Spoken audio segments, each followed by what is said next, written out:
Era fuera de serie. Un chico de la calle que triunfó. Los hombres eran sus rivales naturales, las mujeres un reto seductor.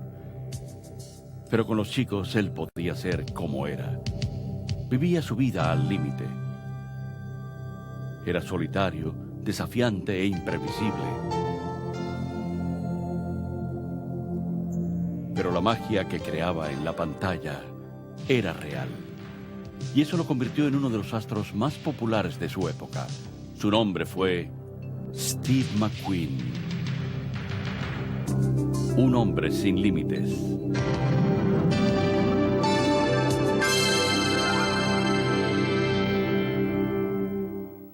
Había cierta violencia en él, y creo que eso era parte de lo que lo hacía interesante. Era un astro de cine. Pero yo veía una gran inseguridad en él, que a veces hace que la gente actúe con cierta agresividad. Para demostrar fuerza, creo que a la vez debes tener algo de vulnerabilidad. Esa combinación fue lo que hizo que su trabajo fuera tan efectivo, porque en el fondo era un hombre suave y sensible. Había algo infantil en todo lo que hacía.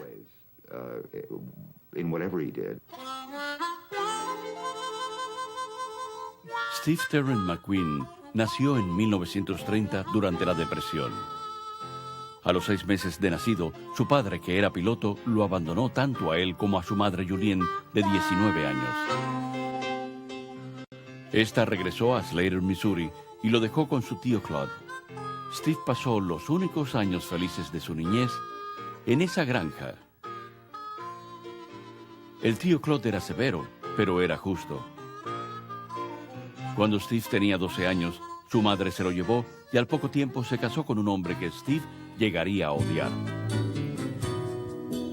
A los 14 años, el desdichado Steve se convirtió en un chico de la calle endurecido y fue enviado aquí, al Boys Republic of Chino, un lugar para chicos con problemas. Cada vez que se escapa, lo hacían volver allí. Cuando al fin se percató de que en Chino lo querían ayudar, se quedó a terminar el 9º grado. Tenía 16 cuando se fue. Cuando Steve se alistó en los Marines, había pasado un año vagando por el país. Había trabajado en un carguero y en un campo petrolero de Texas. A los 17 ya era todo un hombre. Fue destituido de soldado de primera a soldado por insubordinación. Pasó 42 días en el calabozo por estar ausente sin permiso. Destruyó el motor de su tanque por tratar de aumentar la potencia. Steve se estaba divirtiendo de lo lindo. En 1950, a los 20 años, Steve fue a la ciudad de Nueva York y alquiló un apartamento sin calefacción en Greenwich Village. En esta ciudad todos tenían un giro. En poco tiempo, Steve descubrió el suyo. Alguien le sugirió la actuación y a él le gustó la idea. Porque pensó que era un buen lugar donde conocer chicas, pero a la vez que se metió de lleno le puso todo su empeño. Necesitaba ser el mejor y trabajó muy duro para hacerlo. Repartió fotos, hizo pruebas, estudió, eventualmente en el Actors Studio con Lee Strasberg. Le dieron papeles en obras de repertorio y en 1956 hizo una prueba para el filme Marcado por el odio. Entró con un saco muy largo y amplio, y recuerdo que en la cabeza tenía puesta una gorra con un billete. Su actitud no era la de una persona descarada, solo engreída y arrogante, y eso me llamó la atención. Le di un papel pequeño como uno de los chicos que estaban peleando en una azotea de Nueva York.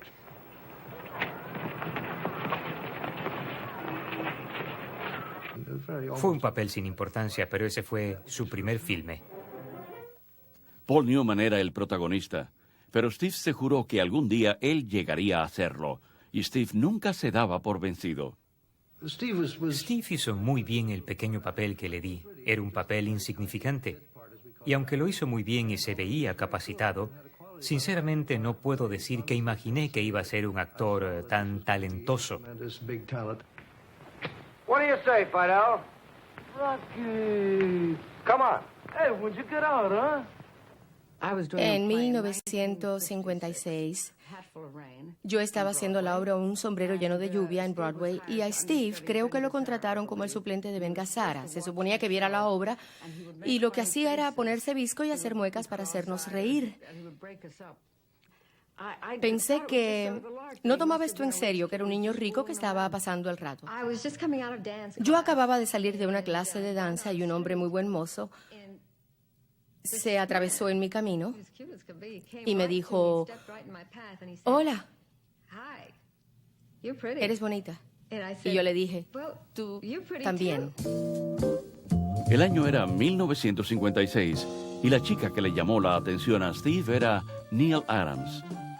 Ya se había lucido en escena en Kismet y ahora estaba actuando en The Pajama Game. Fuimos al Village y empezamos a hablar y hablar. Y durante esta conversación maratónica, descubrimos que teníamos muchas cosas en común.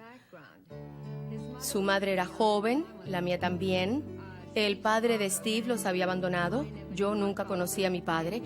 Y de alguna forma supimos desde ese momento que solo nos teníamos el uno al otro. Nos casamos a los 4 meses de habernos conocido.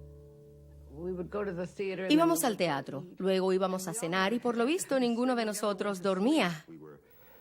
En ese momento Steve, Neal y yo éramos jóvenes. Montábamos motos por Greenwich Village y queríamos iniciarnos en el mundo del espectáculo. Desde el primer encuentro pensé que él no era para Neal. Ella era amistosa, cálida, maravillosa y muy talentosa. Pero pensé que Steve era un aprovechado, un oportunista endurecido. Era competitivo con todos los actores que trabajaban con él y era competitivo con Neal. Y ese ferviente deseo de triunfar, de salir de la situación en la que estaba, fue algo que conservó toda su vida, porque se percató de que si no se ocupaba de él mismo, nadie lo haría. Después de 3 meses, Steve fue despedido de Un sombrero lleno de lluvia y Neal tuvo que mantenerlo. Estaba exhausta, estaba cansada y no quería cocinar, pero sabía que tenía que hacerlo. Así que fui al mercado y compré una de esas cenas congeladas. En esa época las cenas congeladas eran terribles. Traté de alterarla un poco, la arreglé de lo más bonito en el plato. Él se sentó y de solo mirar el plato supo que era una comida congelada. Agarró el plato y lo tiró contra la pared. Dije, nunca volveré a hacer eso. Como él me estaba volviendo loca con todos esos pequeños detalles, decidí hablar con mi representante. Me reuní con Steve y sostuvimos una conversación, por llamarla así. Luego llamé a Neal y le dije, es grosero, tosco y no me interesa para nada. Le dije, tienes que trabajar con Steve. Y Hilly dijo, hay demasiados chicos rubios en Hollywood, no puedo representarlo. Además, se casó contigo por tu dinero, ¿sabes? Mejor nos libramos de él. Y yo dije, ¿estás loco? Estás hablando de mi esposo.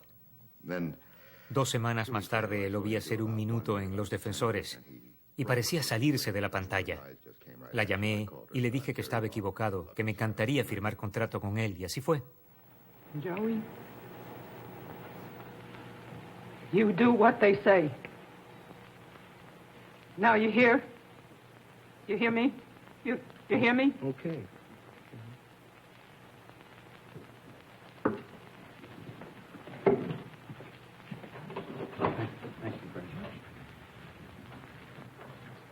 Don't you ever do that to me again. What was so terrible about it? What's so terrible? Well, I'll tell you, Mr. Preston. That's a poor, dumb woman. And she's sitting there dying. Did you know that? And I can't look that woman in the face. I can't open my mouth to her. Because if I do, I'll cry. And you bring her to me here? I got all I can do to stand on my 2 feet, Mr. Preston. They're shaving the hair off of my head, and I know it, but my mother don't know it. Do you hear me?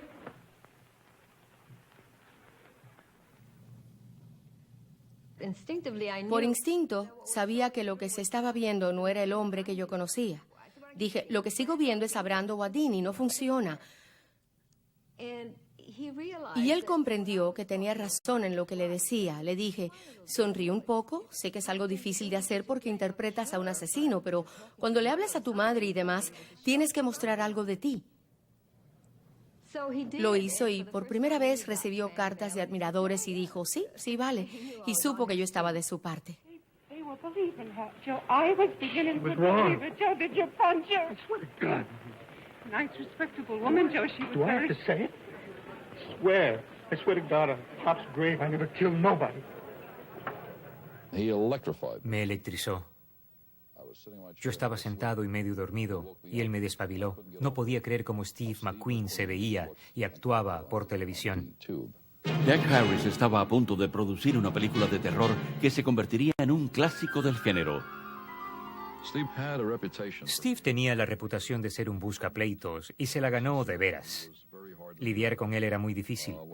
Cada vez que había un problema, el director me llamaba y me decía, tu astro vuelve a dar guerra. Y yo iba corriendo al plató y me sentaba con Steve. Y después de escuchar la perorata de llamaré a mi agente y a mi representante y a mi abogado, podíamos sentarnos a hablar de lo que pasaba. Al final siempre nos entendíamos. Lo que él buscaba no era decirle a los demás lo que hacer. Buscaba aceptación. Quería que alguien actuara como un padre y le dijera, eres un buen chico y me caes bien. Las actuaciones de Steve en varias películas de bajo presupuesto pasaron desapercibidas, mientras que la carrera de Neil despegaba. Steve se sentía como un fracaso. Y otro cliente mío, Bob Culp, estaba haciendo una serie de televisión llamada Trackdown, que salía al aire los miércoles. Estaban preparando una nueva serie que se llamaría The Bounty Hunter. Y pensé que sería buena para Steve, pues lo querían para el villano. Por primera vez en televisión, el villano era la estrella del programa.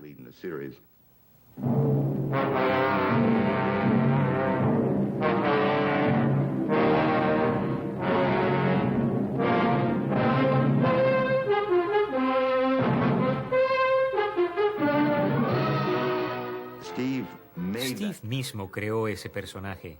Su contribución fue lo que lo distinguió de otros programas de televisión. Well, I'll have a sirloin steak, and I like to have it just about that thick. A Josh Randall lo creó a base de reacciones. Ese era el mayor talento de Steve. Lo veías en su expresión corporal, en su rostro, cuando levantaba una ceja, las miradas que captaba la cámara, y la cámara adoraba a Steve. Empezó a experimentar con la cámara para ver lo que le daba resultado y lo que no. Era muy estudioso en ese sentido.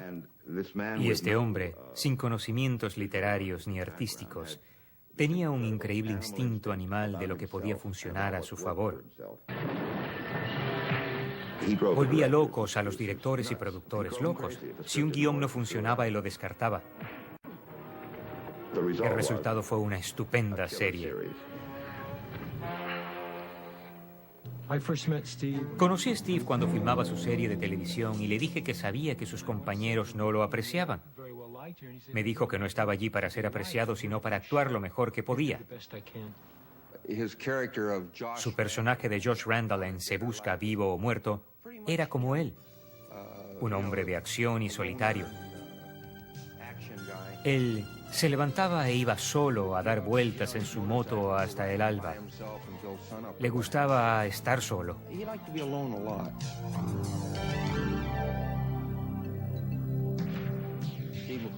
Steve McQueen entró a mi taller de motocicletas. En ese momento no sabía que era actor, pero actuó como tal porque la mayoría son muy exigentes con quienes le prestan un servicio.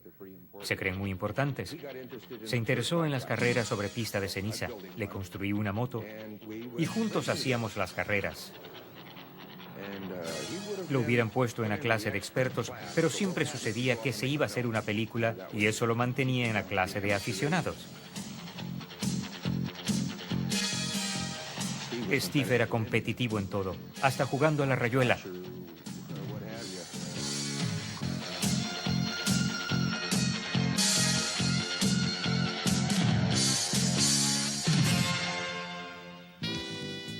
Se busca, vivo o muerto, duró 3 años. Mientras tanto, en 1959, el trabajo de Steve había sido visto por John Sturges. Cuando hierve la sangre fue un gran paso de avance para Steve. Primero porque Frank Sinatra fue increíblemente generoso con Steve en esta película y John Sturges aprovechó esa oportunidad para trabajar mucho con Steve. Sturges pensó que la arrogancia natural de Steve sería perfecta para el personaje y su instinto no le falló. My name's Ringer, sir. Colonel Parkinson's driver. Where's the colonel? Well, he's locking a military mission. He said he'd meet you at headquarters at 0800 in the morning, sir. What's he expect us to do till 0800 in the morning? Play a fast game of jacks? Well, he suggested the captain use his time to adjust himself to civilization. You know, girls, booze. You got my weapons here in the bank, Dick. Sir? Desafiar a la autoridad se convertiría en el cuño de Steve. We're afraid this is an incident sorry sign, Fred. We're going to get a court-martial. For stopping the Japanese from getting our gear. For stopping these dirty little rats. Ringer. Steve ya era parte de la industria del cine y le llegó la oportunidad de hacer una película titulada Los Siete Magníficos. Solo tenía 7 líneas de diálogo. Llamé a John y le dije, John, ¿cómo puedo recomendarle esto a McQueen? Y él dijo, Healy, le daré la cámara.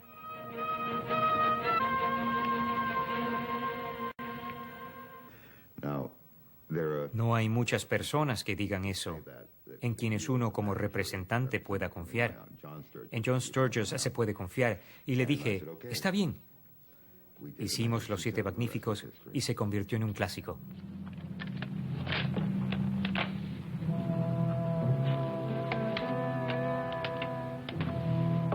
Letterbug.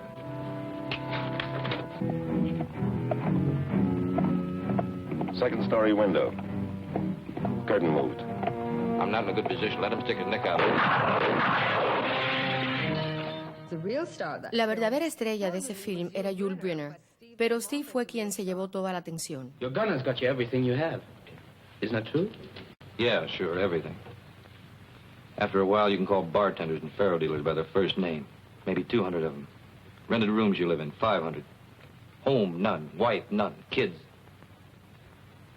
none. Not because of his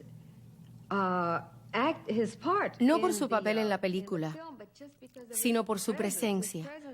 Tenía una presencia increíble y fue entonces que supimos que tendría una gran oportunidad de triunfar.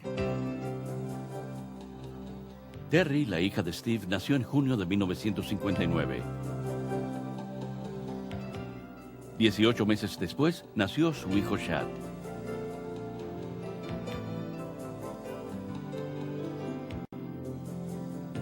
Ser padre fue un papel del que Steve nunca se cansó.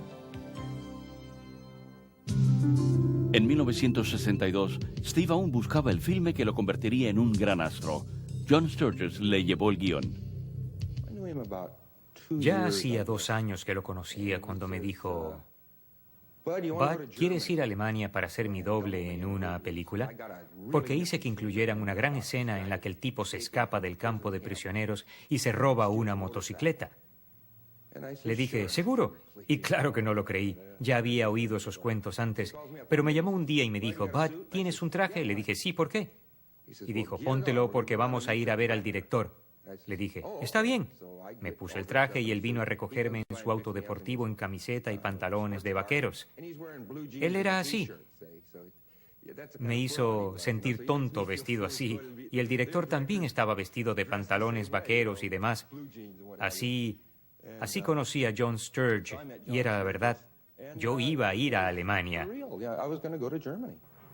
All American officers so ill-mannered, 10 days isolation Hills. Captain Hill. 20 days. Right. Oh, you'll still be here when I get out. Cooler. Así es el rebelde. Lo golpeas y se vuelve a levantar. No importa lo que le hagas, regresa.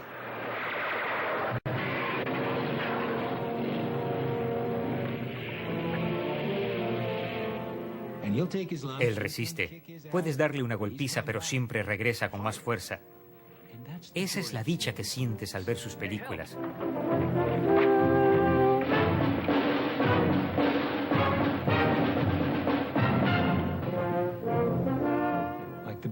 Como la pelota de béisbol al final de La Gran Evasión. Lo ves con esa pelota, escuchas el sonido que hace y sabes que algún día se va a escapar.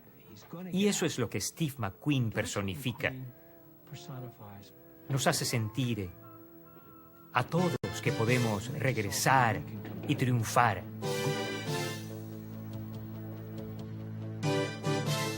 Irónicamente, la escena que le trajo un gran reconocimiento a Steve fue realizada por su amigo, Bud Ekins. En 10 años, Steve había pasado de un apartamento en Greenwich Village a una casa enorme en Brentwood, a la que Neil y él nombraron El Castillo. Él se había convertido en un coleccionista de juguetes antiguos, motocicletas y autos. Steve y Neil habían dejado atrás su antiguo estilo de vida. You don't know who I am, do you? Yeah, I was in a dance in Brooklyn this summer. In the mountains, right? It was a dance in the mountains. What do you mean I don't remember? It doesn't matter. My name's Angela. I'm going to have a baby.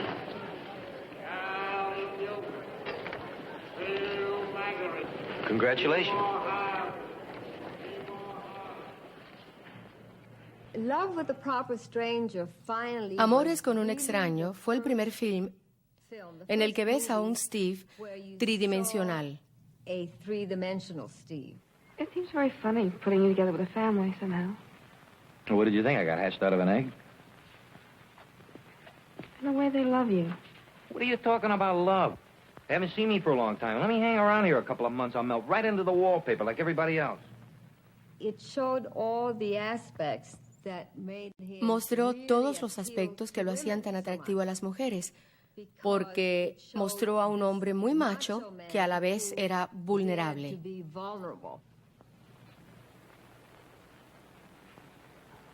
That's what makes it rough. When they love you. Amores con un extraño obtuvo 5 postulaciones al Oscar, incluyendo la tercera de Natalie Wood. Aunque Steve no fue postulado, a los 33 ya era reconocido como un superastro. El filme mostraba a un McQueen más suave, pero sin perder su otra imagen más agresiva. Mi primera experiencia con Steve como actor fue en El Rey del Juego.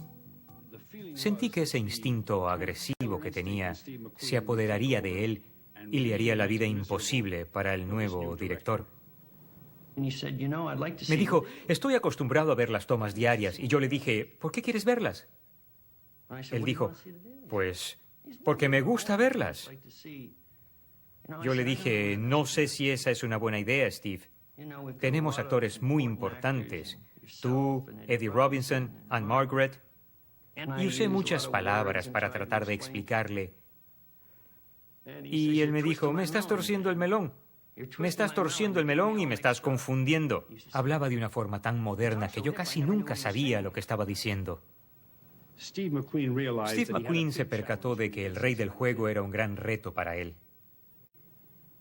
Desde mi punto de vista, creo que sintió que había entrado a las grandes ligas.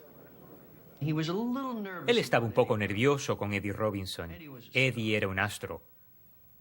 Cuando un actor aparta la vista es una señal de inseguridad y Steve siempre bajaba la vista. Luego te miraba así, luego apartaba la vista. Lancy, this is Eric Stoner, the Cincinnati Kid. Lancy Howard. Oh, I've been hearing about you for a couple of years now. Yellow there tells me how you gutted him once with a pair of paws. Remember, kid? The night you cut me up with the 2 red paws? Must have overplayed my hand. Como un chico que creció en la calle, que siempre apartaba la vista o la bajaba para patear una piedra. Luego alzaba la mirada con una gran sonrisa. Tenía una sonrisa maravillosa. Interpreté el personaje de un distribuidor profesional de barajas que las repartía a su favor para ganar el juego. Él se da cuenta, pide un tiempo para ir a descansar a su habitación y me pide que suba a verlo. Cuando yo lo hago, él me confronta y me pregunta si estoy haciendo trampa. Me saltó encima como un tigre. Hay varios actores que tienen esa cualidad. que parecen que van a explotar en la pantalla en cualquier momento. Están tan tensos que sientes que vas a estar presente cuando pierdan los estribos. What are you talking about? You shooter, man. You've been dealing me cards for an hour. Like hell, No, kid. No, listen, kid!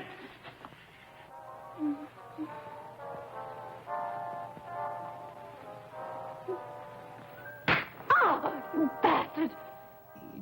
No se llevó bien con Anne Margaret. I hope you lose. Thanks, baby. De hecho, a no ser por Neil, no creo que tratara muy bien a las mujeres. Básicamente, las mujeres eran tipas. También eran retos, eran conquistas en su haber. Y como en todo lo demás, él tenía que probar su masculinidad y el hecho de que podía conseguir lo que quisiera. Y creo que tenía miedo de confiar en las mujeres.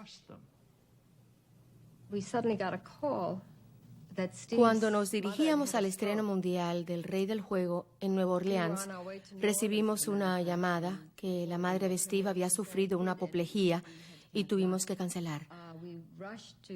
Fuimos de inmediato a San Francisco y al hospital. Julien no había recuperado el conocimiento y nos quedamos a la espera.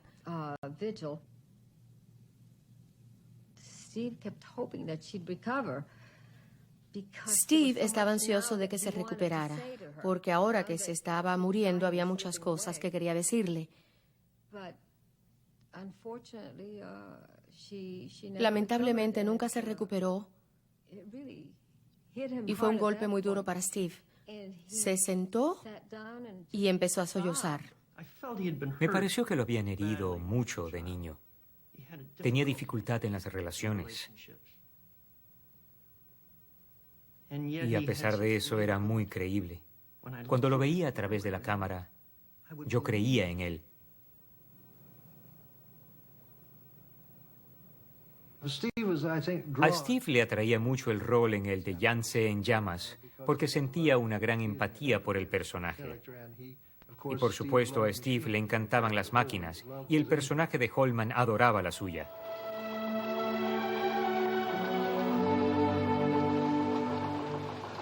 Hello, Engine.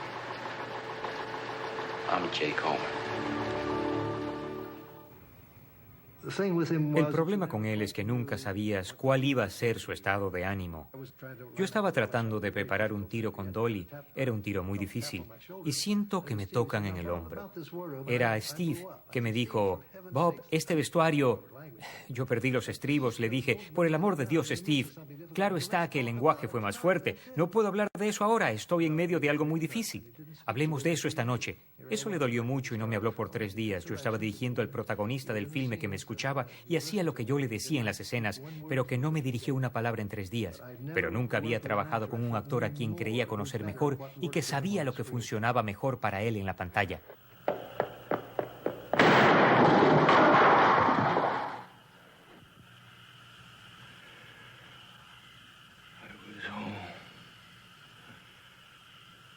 What happened? What the hell happened?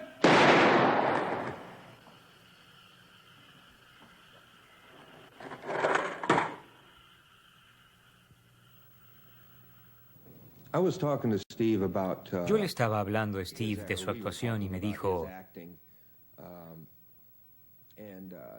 Bud, para hacer algunas de estas escenas es como si me arrancara vidrio molido del estómago. Por su actuación, Steve recibió una postulación al Oscar y el mayor reconocimiento de la crítica de su carrera. Recibió la medalla de oro de 4Play y en Japón fue nombrado el actor extranjero más popular por el 2º año consecutivo. Una mañana, mientras desayunábamos, le dije, cariño, qué lástima que Norman no te quiera para The Crown Caper, porque creo que tú puedes hacerlo. Dejó de comer su tostada francesa y dijo, ¿de qué hablas? Le dije que Norman quiere a Sean Connery o a Rock Hudson para el papel. Es una lástima porque creo que estarías genial en ese papel. Me dijo, tienes que estar bromeando. ¿Cómo que no me quiere? Le dije, no te quiere, le ha dado el guión a todos en Hollywood menos a ti. Le dije, no te va, Steve. Este hombre viste de cuello y corbata. Y se graduó de Dartmouth. Y él dijo, por eso quiero hacerlo. Creo que él quería madurar, quería ser un tipo de papel que nunca había hecho. Tal vez tenía un deseo secreto de ser Thomas Crown, un hombre inteligente, erudito, culto, sofisticado, elegante y listo. Un hombre de una de las antiguas familias de Boston. Todas las cosas que Steve no era. Él era tan competitivo que fue a un campo de polo y jugó hasta que le sangraron las manos. La sangre le corría por las manos porque tenía que probarles a los jugadores profesionales de polo que él sabía jugarlo. Do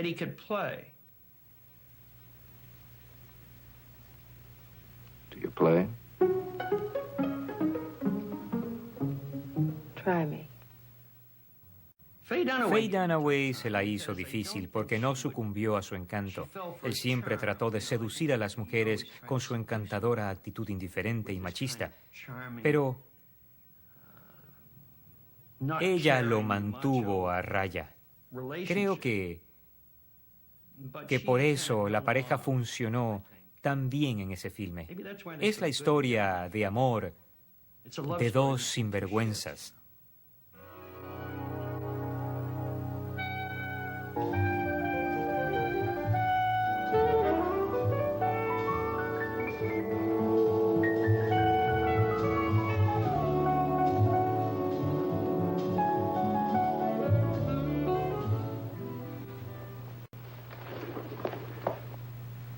Play something else.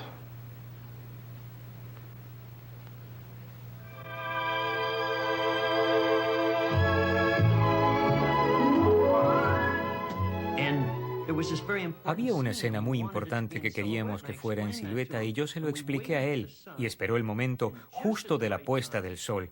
Y le dije, estoy listo, llamen a los actores. Y me dijeron, Steve no está aquí. Dije, ¿dónde está? Dando vueltas en la playa con su carrito. Cuando llegó, dijo, lo siento, no sabía que estaban listos para empezar. ¿Lo hacemos? Le dije, no, se puso el sol, así que no la vamos a hacer. Pero había algo de él que me gustaba. Era como un hermano menor. El hermano que no había ido a la escuela o que había sufrido. Él trabajó muy duro en ese filme y creo que lo disfrutó. Pero creo que se sentía muy inseguro, a pesar de que él mismo me había convencido de que él hiciera el papel. Tal vez fue por eso que lo hizo, porque yo lo había rechazado. Con 5 grandes éxitos en su haber, Steve tomó una decisión importante: usar su propia compañía productora, Solar, como la base de un imperio. El chico de Chino era el que ahora daba las órdenes. Robert Relia era el productor ejecutivo de Solar. Sabía que si él iba a controlar su destino, los filmes que haría y cómo se harían, este era el momento de hacerlo. Bullet fue la primera de un convenio que Solar había hecho con Warner Brothers de hacer 6 películas. La idea de hacer un detective poco convencional le atraía a Steve, al igual que otra cosa.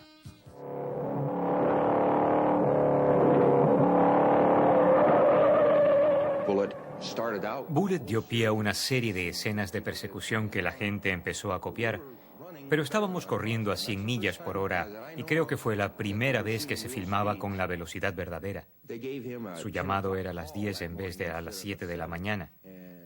Y cuando llegó, me habían echado un spray rubio en el pelo y estaba haciendo saltar a un auto por una loma.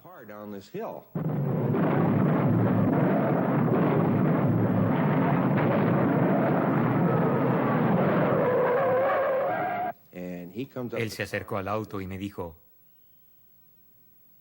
¿cómo aprendiste a conducir así? Y le dije, no lo sé, Steve. Me dijo, ¿sabes? Me la volviste a hacer. ¿Qué quieres decir con eso? Le dije. Respondió, en la gran evasión tuve que decirle al mundo que yo no hice eso. Y ahora hiciste el salto con ese auto y volverá a pasar lo mismo. En 1968, el tema de un policía en contra de la clase dirigente era muy atractivo. Come on now, don't be naive, Lieutenant. We both know how careers are made. Get the hell out of here now.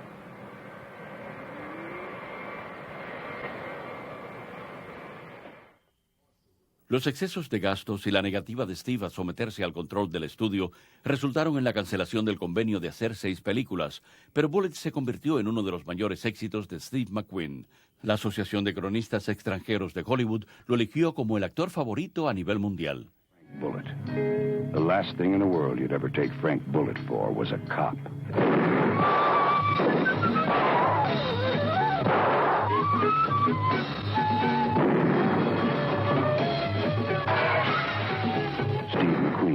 Frank Bullitt, a Warner Brothers 7 Arts picture in Technicolor, co-starring Jacqueline Bisset and Robert Vaughn.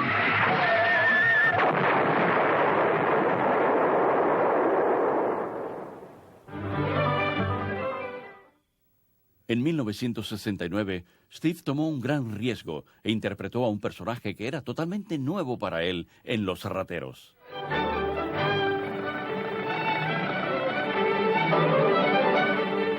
Enjoying yourself? Yeah. How long you estimate they'll be gone? Father said 4 days. 4 days? That ought to be long enough. For what? For 2 men and an automobile to go to Memphis, Tennessee? The one thing Lo único extraordinario y lo que nunca cambió fue su actitud con nuestros hijos. Fue maravilloso con ellos. Él era maravilloso con los niños en general, porque veía el mundo a través de los ojos de un niño. Por lo tanto, siempre era hora de jugar cuando estaban juntos. Era muy importante para él que mi hermano y yo supiéramos lo que era un hogar y podíamos acudir a él y hablarle no solo como un padre, sino como un amigo. Cuando los chicos eran pequeños, cuando nacieron, él no podía relacionarse con ellos. Casi los ignoraba hasta que se convirtieron en personas pequeñas. En cuanto sus personalidades empezaron a evolucionar, Steve pudo relacionarse con los niños. Cuando yo apenas había aprendido a montar bicicleta, me trajo una motocicleta pequeña. Creo que yo tendría 6 años. Hizo que mi hermana y yo empezáramos a competir desde que éramos niños. Nos inculcó a los dos muchas de las cosas que había aprendido. Solía decir que él había aprendido para ahora evitarnos los baches y los golpes.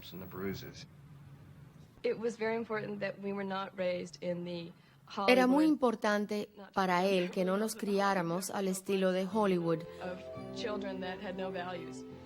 Él quería que tuviéramos los principios que yo espero inculcarle a mis hijos.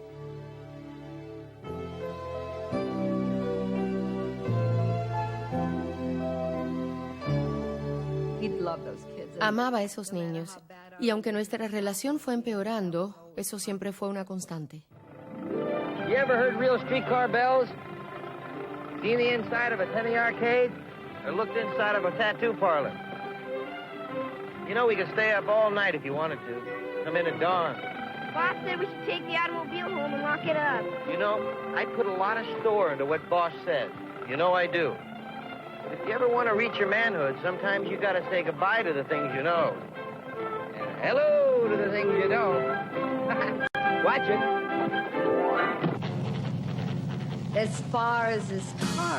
La gente solía preguntarme que cómo podía soportar sus autos y sus motos.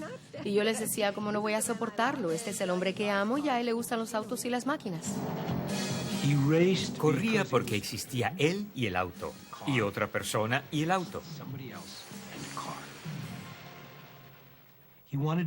Quería saber qué clase de persona era, la clase de hombre que era.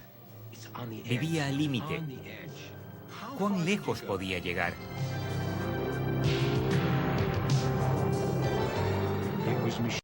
Lo que le gustaban eran las máquinas y los mecánicos que hacían que los motores zumbaran. Era una cosa purista. Cada vez que empiezo a pensar que todo en el mundo es malo, veo a la gente aquí pasándola bien con sus motocicletas y eso me hace recapacitar. Se había quebrado un pie en una carrera de motocicletas en San Diego y luego compitió en una carrera de autos en Sebring. Y cuando se bajó del auto, el yeso se había derretido.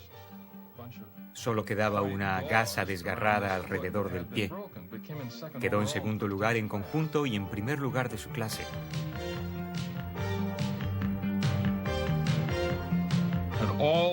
Steve siempre tuvo en mente que de hacer una película sobre una carrera de autos tendría que ser Le Mans. Yo le dije que eso nos destruiría a todos y a media industria. Se suponía que fuera un chiste.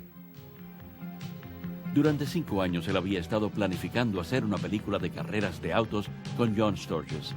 En 1970 parecía que el sueño se haría realidad. Steve quería llevar a la pantalla la emoción, la pasión y el entusiasmo que él sentía por las carreras.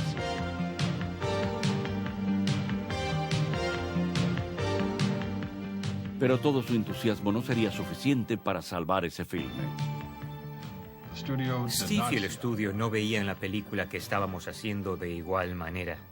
Era un debate entre hacer un pseudo documental o una historia de amor con las carreras de fondo. Creo que nunca encontramos en qué dirección llevar la película.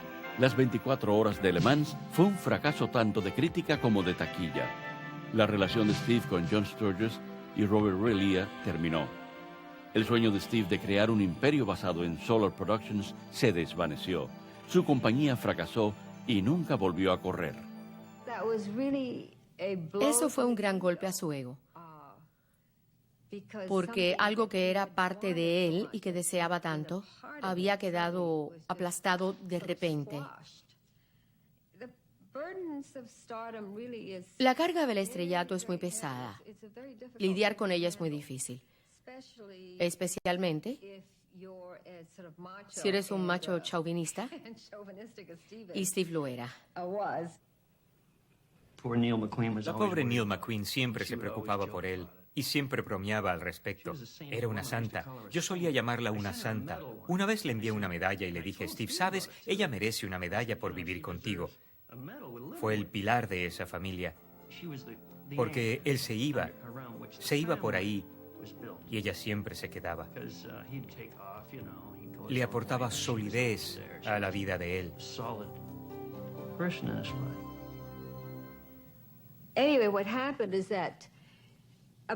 Lo que sucedió fue que a mediados de los años 60, más bien en el 67 o 68, cuando llegaron los hippies y llegó la era de las drogas y de la revolución sexual, también le llegó a Steve la crisis de la mediana edad.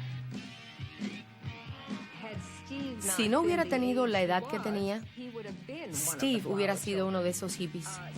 Así que adoptó ese estilo de vida que, por supuesto, ayudó a destruir nuestro matrimonio. Steve y Neil decidieron separarse y al poco tiempo se divorciaron. En la línea de salida, él no es un actor que sale a pasear. Es 100% un motociclista listo a competir. El éxito inesperado de este documental producido por Steve en cierta forma le sirvió de consolación por el fracaso de Le Mans. No hay nadie con un espíritu más competitivo. Cuando asume la faz de un corredor, el mundo se puede caer a su alrededor y él solo ve la pista.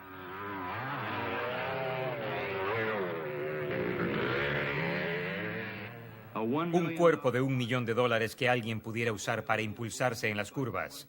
Si los magnates de los estudios se percataran de lo que hace los domingos en la tarde, les daría una apoplejía.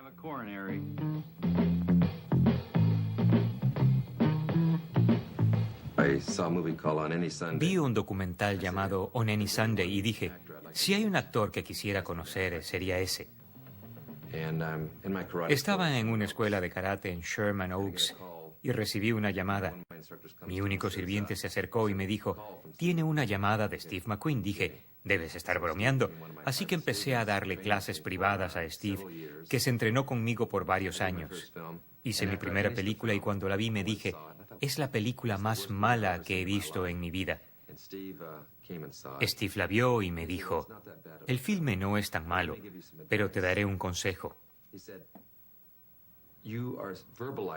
Estás diciendo cosas que ya hemos visto en la pantalla. Y las películas son visuales.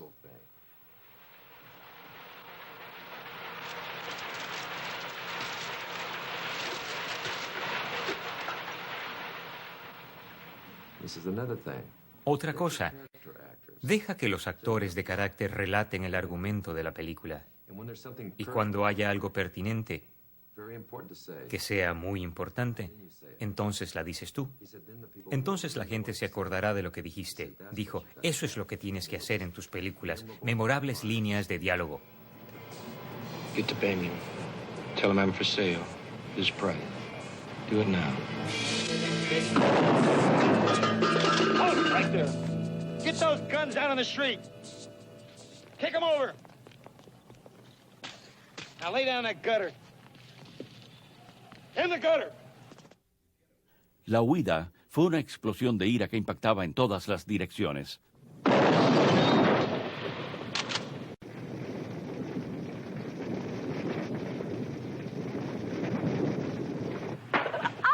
Tell me.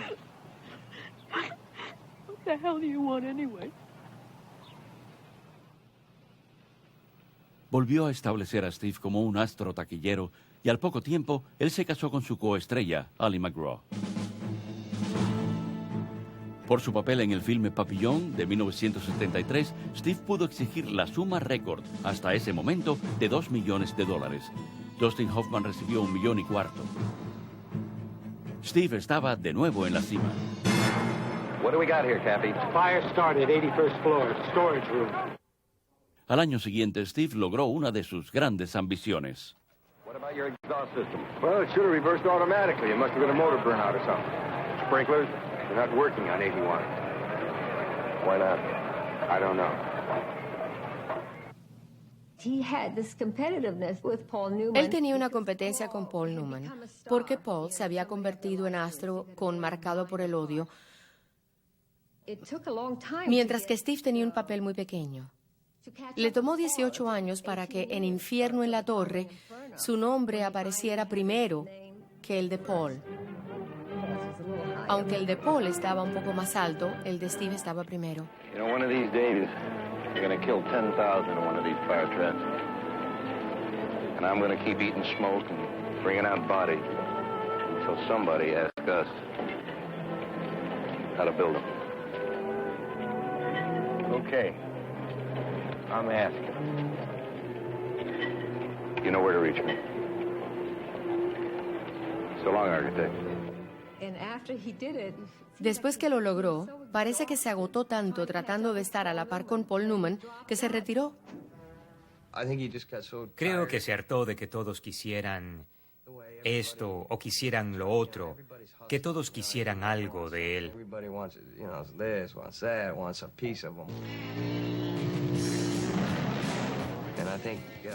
Creo que cuando estábamos en Malibú, él podía ser el mismo con sus motocicletas y sus amigos motociclistas. A nadie le importaba que fuera un astro del cine. Para ellos, él solo era uno de los chicos.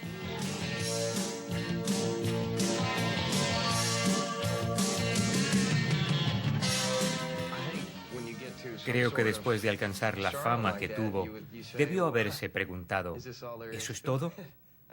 Creí que la vida me ofrecería algo más. Empezó a ir al Boys Republic todas las Pascuas floridas, las Navidades y el Día de Acción de Gracias y les llevaba pavos, regalos y cestas de Pascuas.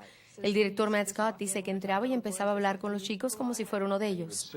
Se sentaba en el piso de la cabaña donde solía vivir, donde a veces la temperatura en una tarde de agosto era de más de 44 grados Celsius. Él y Ali MacGraw se sentaban en el piso y se pasaban la tarde hablando con los estudiantes. Llegó al punto que quiso llegar al anonimato total.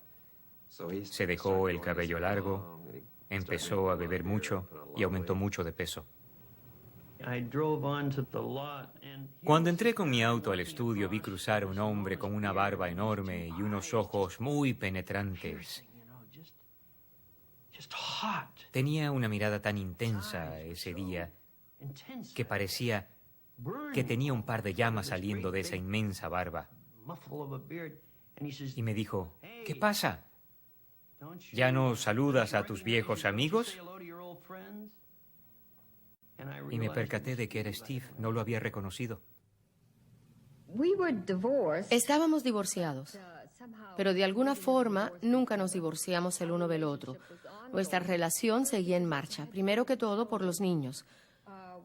Nos aseguramos que nunca usaríamos a los niños como instrumentos. Fueron buenos amigos hasta el día en que papá murió y siempre estaban allí cuando los necesitábamos. Nunca experimentamos eso de veremos a papá durante el fin de semana y a mamá durante la semana o a papá cada otra Navidad.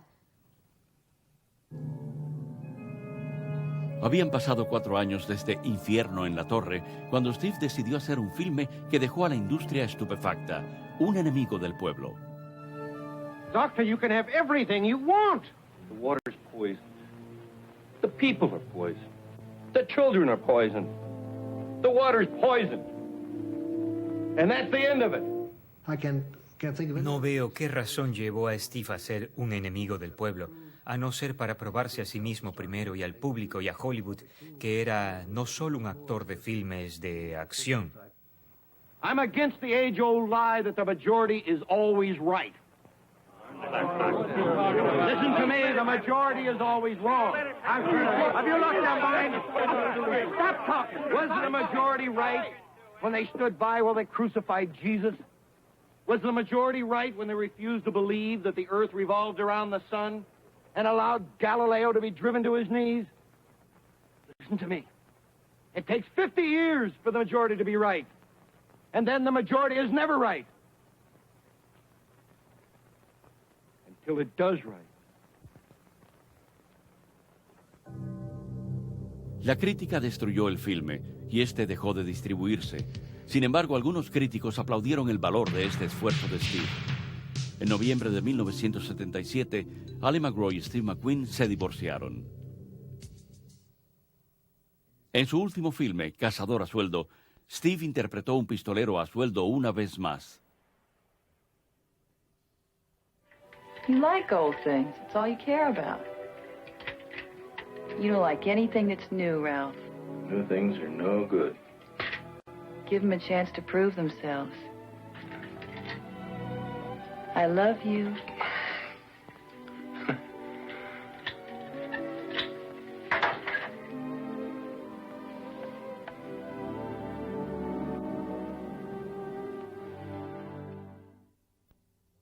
Apropiadamente para Steve McQueen, que había sido abandonado por su padre y rechazado por su madre, estos serían sus últimos momentos en un filme. God bless you.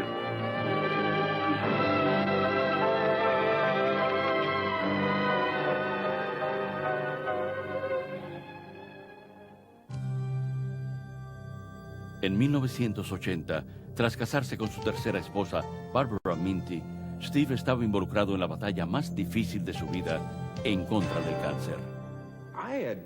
Yo casi lo había olvidado cuando un día sonó el teléfono y escuché que me decían, hola, Bud, te habla Steve. Yo pregunté, ¿Steve qué? No sabía quién era. Soy McQueen, le dije. Oh, ¿cómo estás? Él dijo, ¿podemos ir a almorzar? Le dije, seguro. Me llamó un día y me preguntó si quería almorzar con él en la Maison. Eso hizo que me alarmara de inmediato. Steve no era de ir a comer en la Maison.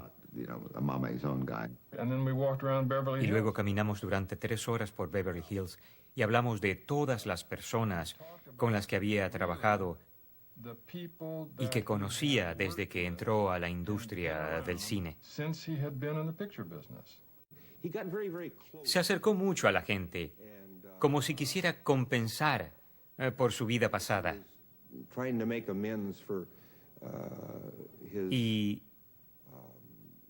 Y por todo en general, y así despejar su camino hacia Dios. A los 50 años, Steve McQueen, el chico salido de la nada que nadie quería y que se convirtió en el astro mejor pagado y en uno de los más populares de su época, perdió su batalla final el 7 de noviembre de 1980. Creo que Steve fue uno de los mejores actores de cine que he visto.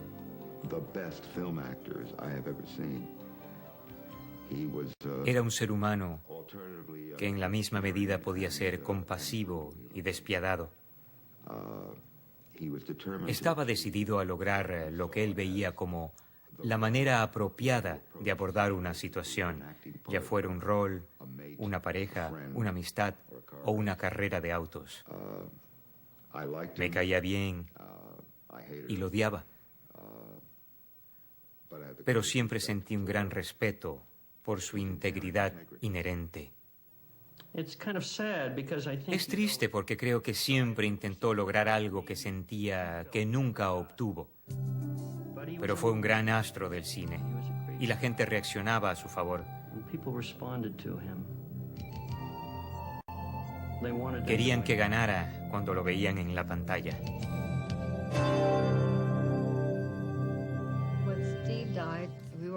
Cuando Steve murió, todos estábamos juntos en el rancho para los servicios y allí fue que Ali y Barbara se conocieron por primera vez.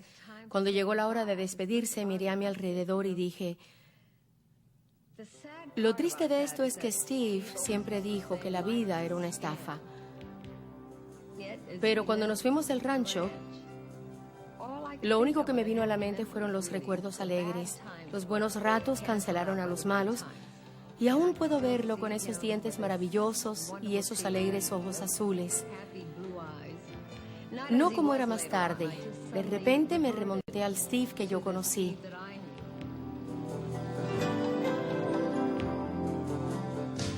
Y fue increíble él siempre estar allí.